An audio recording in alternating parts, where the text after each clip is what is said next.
Hello everyone. તો આ cheat તો તમે જોઈ જ હશે. અમે ડિસાઈડ કરતા હતા કે શું જમવાનું બનશે, તો પછી મારી ચીટ નીકળી હતી, પણ આ ચીટમાં લખ્યું હતું એ બન્યું હતું. અને જમવાનું શેનું હતું ને શેના માટે અમે નાખી હતી એ અત્યારે તમને કહું છું. તો આજે અમે ગયા હતા અમારા નાની માના ઘરે, કેમ કે ભીમ 11 હતી અને અમારા નાની માના ઘરે જમવાનું હતું. તો બન્યા હતા કટલેસ, મસ્ત મસ્ત ગુલાબ જાંબુ. આજે જાંબુ દેખાય છે બહારથી એ સરસ, એ અમે ઘરે બનાવ્યા છે.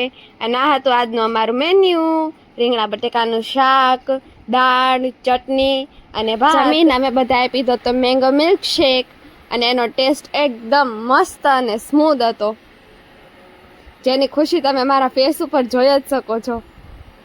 સાંજે હું ગઈ હતી મમ્મી ભેગી મંદિરેથી આવીને રાતના જમવાના માટે થોડીક વસ્તુ લેવાની હતી. તો હું ને મારી બેન નીકળી ગયા ધૂમ મચાલે કરતા, અને અમે લઈ લીધું અમારું દૂધ. અને આ હતું આજનું અમારું જમવાનું: રગડો, સમોસા, બ્રેડ, તન ચટણી, ડુંગળી, ટમેટા, સેવ. ચાલો જમી લઈ. And thank you so much guys for watching. Like, share and subscribe.